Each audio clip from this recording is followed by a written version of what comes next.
Jung'a göre bilinç, karanlığa tutulan ışık. Carl Jung'a göre bilinç, zihnin yalnızca küçük ama etkili bir bölümüdür. Bizim ben dediğimiz şeyin merkezinde yer alır. Düşüncelerimiz, hislerimiz, kararlarımız ve dikkatimiz onun içindedir. Ancak bu alan, insan ruhunun tüm derinliğini yansıtmaz.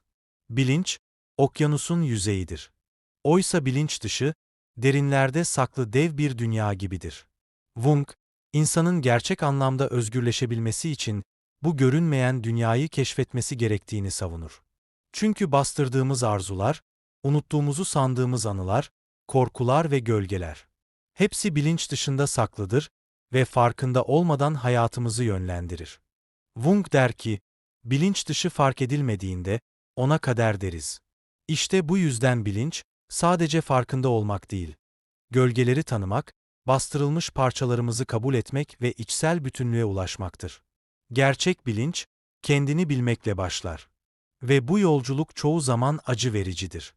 Çünkü insan, önce kendi karanlığıyla yüzleşmek zorundadır. Ama o karanlığa bir kez ışık tutulduğunda, dönüşüm başlar. Bilinç, sadece zihinle değil, cesaretle, dürüstlükle ve ruhla büyür. Ve sonunda insan, kendi içsel merkezini bulur.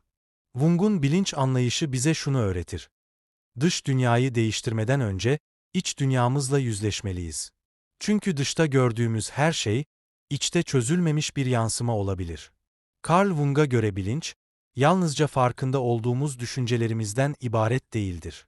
Günlük yaşantımızda kararlar alırken, seçimler yaparken, hatta hayal kurarken bile bilinç dışı süreçler devrededir.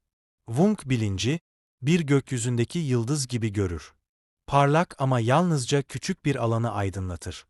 Geri kalan her şey yani bilinç dışı karanlıkta kalır. Jung'a göre bilinç, şu anda farkında olduğumuz düşünceler, duygular ve algılardır. Ancak bu alan, insan zihninin yalnızca küçük bir parçasıdır. Kişilik gelişimi, yani Jung'un deyimiyle bireyleşme süreci, bu karanlık alanların farkına vararak, onları bilinçle bütünleştirmekle mümkündür. Bilinç, içsel bir arayıştır. Ve bu yolculukta kişi, kendi gölgeleriyle yüzleşmelidir. Gerçeklik kimse ona bakmadığında nedir? Gün boyu düşündüğümüz düşüncelerin arkasında biz kimiz? Ya bilinç sahip olduğumuz bir şey değil de olduğumuz şeyse ve evrenin tamamı da aynı şekilde bilinçten oluşuyorsa Carl Jung şöyle yazmıştı: bilinç büyük bir alandır ve ego bu alanın içindeki küçük bir adacıktır. Alan Watts ise başka bir rahatsız edici fikirle karşımıza çıktı. Sen dünyaya gelmedin. Sen dünyanın bir tezahürüsün. İşte burada bir huzursuzluk başlar. Belki de zihnim dediğimiz şey aslında bize ait değildir. Hepimiz zaman günlük hayatın akışı içinde bir kopuş yaşarız. Kısa ama yoğun bir his. Sanki sıradanlığın perdesinin arkasında başka bir şey varmış gibi. Belki sokakta yürürken, bir parkta sessizce otururken ya da bu videoyu izlerken bir anda dünya biraz kayar yerinden. Sanki her bireyin kendi sahnesinin yıldızı olduğu bir oyunu izliyoruz. Ama kesinlikle kimse aynı oyunu izlemiyor. Bu durumu tarif etmek için kullanılan kelime sound. Herkesin kalabalığın her yüzünün tıpkı bizimki kadar karmaşık, yoğun ve benzersiz bir hayat yaşadığının farkına varmak. David Foster Wallace bunu şöyle dile getirmişti: herkes içeride sonsuz derecede karmaşıktır. Ama neredeyse kimse bu şekilde davranmaz. Bu farkındalık geldiğinde insan illüzyonunun en derin temellerinden biri sessizce yıkılmaya başlar. Merkezde bir hikaye olduğu ve bizim onun bir parçası olduğumuza dair inanç. Ama ya sadece dünyayı gözlemlemeyi bırakıp gözlemleyeni gözlemlemeye başlarsak, bilincin içine bakarsak, yaşadığımız deneyimin arkasında ne olduğunu araştırırsak, o zaman yüzyıllardır filozofları, fizikçileri ve düşünürleri şaşkına çeviren sorular ortaya çıkar. Gerçeklik ne kadar yakından incelenirse o kadar tuhaflaşır. Belki de Werner Heisenberg'in dediği gibi gözlemlediğimiz şey doğanın kendisi değil, bizim sorularımıza verdiği cevaptır. Bu video bir davettir. Gerçekliğin ne olduğunu değil, sadece onu gözlemleyenin kim olduğunu da araştırmaya başlamaya bir çağrıdır. Ve eğer bu yolculuğa başlarsan hazırlıklı ol. Çünkü o andan itibaren tuhaf şeyler olmaya başlar. Kendini bir metroda otururken hayal et. Etrafındaki yüzlere bakıyorsun. Her biri içinde bir dünya taşıyan birine ait.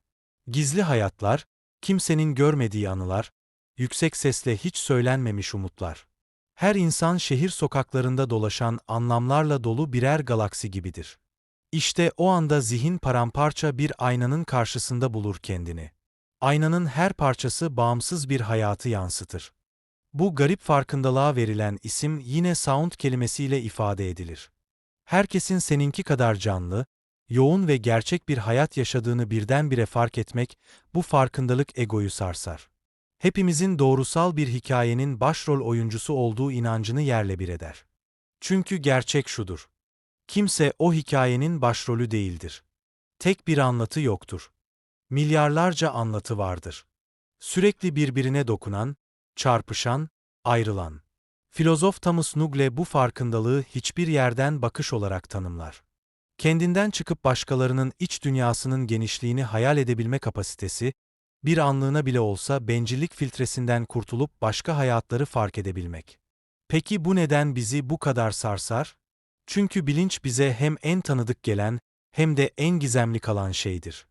Nasıl oluyor da içinden hiç dışına çıkamadığımız bir şeyin içinde yaşıyoruz? Biz kendini asla göremeyen göz gibiyiz ve bilinci sorgulamaya başladığımızda ne olduğu, nereden geldiği, bireysel mi yoksa ortak mı olduğu, gariplik dış dünyada değil gerçekliği algılayışımızın iç yapısında baş gösterir. Kendini milyarlarca kişiden biri olarak görmek küçültücü değildir. Aksine bu gizemi büyütür. Çünkü hem eşsiz hem de birbirimize bağlıyız. Bilinç bir tiyatro gibidir. Her seyirci aynı anda sahnedir ve her biri kendi ışığıyla aydınlanır. Ama o spot ışıkları bazen kesişir, birbirine dokunur ve aynı nesneleri aydınlatır. Bir yazar şöyle der: her insan asla tam anlamıyla haritası çıkarılamayacak birer görünmez şehirdir. Ve bunu fark ettiğimizde empatiyi aşan bir şey uyanır. Kozmik bir alçak gönüllülük ve sonra kaçınılmaz bir soru belirir. Tüm bu gerçeklikler aynı anda mı yaşanıyor? Hiçbiri tam olarak bir diğerine erişemiyorsa, bu bize gerçeklik hakkında ne söyler? Gerçeklik bu bilinçlerin toplamı mı? Bir ortalaması mı yoksa daha da gizemli bir şey mi? Zihinlerin arasında bir yerde var olan bir şey mi? Fizikçi ve düşünür Carlos Rovelli şöyle der: evren şeylerden değil, olaylardan oluşur ve bilinç bu olayların mümkün hale geldiği sahne gibidir. Varlığın ham maddesi burada anlam, hikaye ve duyguya dönüşür. Bu videoya bir ayrılık hissiyle başladık. Bir yabancılık duygusuyla. Ama belki de her şeyi daha da tuhaf kılan, bizi birleştiren şeyin farkına varmaktır. Algılama, hissetme, hayal etme yeteneğimiz. Bilinç açıklayamadığımız ama onsuz da yaşayamayacağımız, bu fenomen bizi birbirimize bağlayan görünmez ip olabilir. Her şey bizi ayırıyor gibi görünse de, belki de asıl ortaklığımız bu. Peki hiç düşündün mü gerçek dediğin şeyin ne olduğuna dair? Dokunabildiğin, ölçebildiğin, tahmin edebildiğin dünyanın katılığı, zamanın sürekliliği, olayların mantığı, şimdi hepsinin bir ayna gibi parçalandığını hayal et. Hoş geldin kuantum fiziğine. Burada gerçeklik bakış açısına bağlıdır ve dünya sadece sen ona baktığında var olur gibi görünür. Bu fikir ilk başta saçma gelir ama bilimsel temelleri vardır. 20. yüzyılın başlarında yapılan deneyler rahatsız edici bir gerçeği ortaya koydu.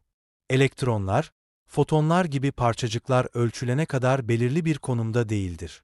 İkonik çift yarık deneyinde parçacıklar gözlemlenmediklerinde dalga gibi davranırlar. Sanki birbirlerine karışan olasılıklardır. Ama onlara baktığın an belirli bir parçacık olurlar. Gözlem dünyanın davranışını değiştirir. Fizikçi John Archib Wheeler şöyle der: bir olay gözlemlenene kadar olay değildir. Bu durum iki farklı yorum doğurdu. Birinci gerçekçiler yani Einstein gibi bilim insanları evrenin gözlemden bağımsız sabit bir yapıya sahip olduğunu savundular. Gerçekten kimse bakmadığında ay orada değil mi? Ama deneyler onun sezgilerini sürekli olarak yalanladı. En sarsıcı bulgulardan biri kuantum dolanıklık denen olguydu. 1972'de fizikçi John Clauser'ın yaptığı bir deney. Birbirleriyle etkileşime girmiş parçacıkların daha sonra aralarındaki mesafe ne kadar büyük olursa olsun birbirini anında etkileyebildiğini gösterdi. Sanki bir parçacığı ölçtüğümüzde diğeri o anda tepki veriyordu. Bilginin aralarında gitmesine yetecek fiziksel bir zaman bile yoktu. Bu klasik fiziğin temel ilkesi olan yerellik ilkesini ihlal ediyordu. Yıllar sonra Clauser, Alain Aspect ve Anton Zehr Einstein'ın korktuğu şeyi ispatladıkları için Nobel ödülü aldılar. Evren yerel olarak gerçek değildir. Yani şeylerin özellikleri sabit değildir. Gözlemle değişebilir.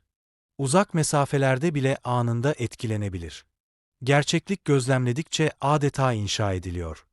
Bu keşiflerin etkisi yalnızca fiziği değil dünya hakkındaki felsefi algımızı da sarsar.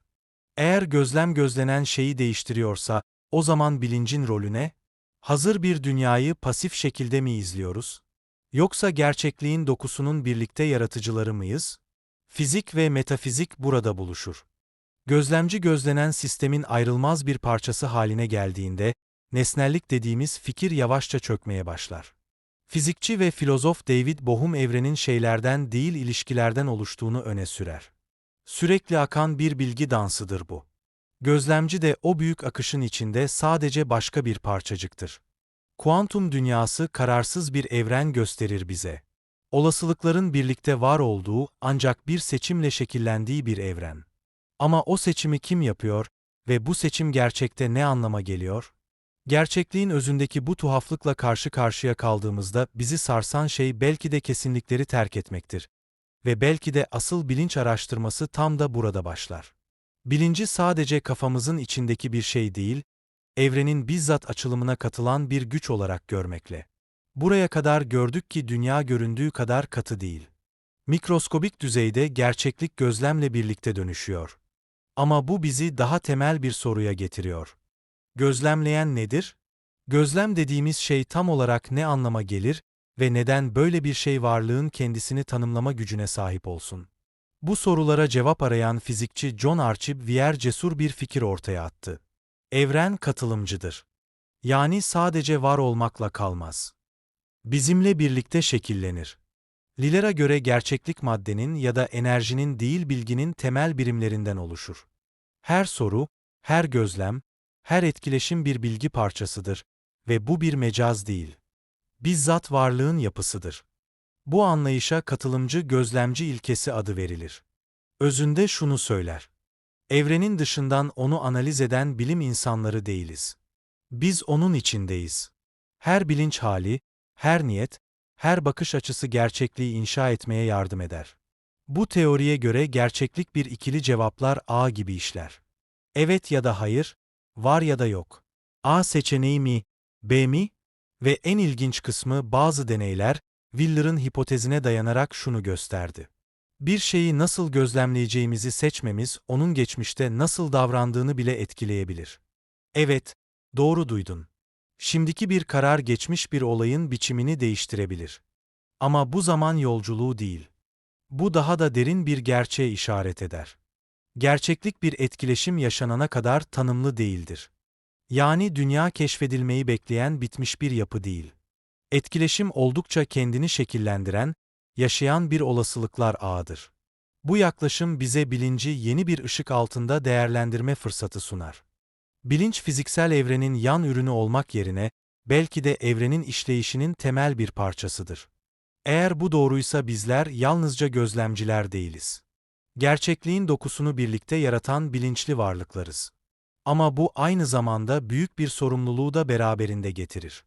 Çünkü gerçeklik bizim onunla kurduğumuz ilişkiye tepki veriyorsa o zaman dünyaya bakış açımız, niyetlerimiz, davranışlarımız sadece bireysel deneyimimizi değil, bizzat dünyanın kendisini de etkiler. Filozof ve sinir bilimci Thomas Metzinger insan bilincinin bir gerçeklik tüneli yarattığını söyler. Yani beynimiz dış dünyayı olduğu gibi değil, kendi iç modeline göre algılar ve biz de bu modele gerçek deriz. Oysa bu model filtrelenmiş, düzenlenmiş, öznel bir versiyondur. Evrenin kendisi algılayabildiğimizden çok daha farklı olabilir ve biz sanki kararlarımız evreni şekillendiriyormuş gibi onunla etkileşime geçeriz.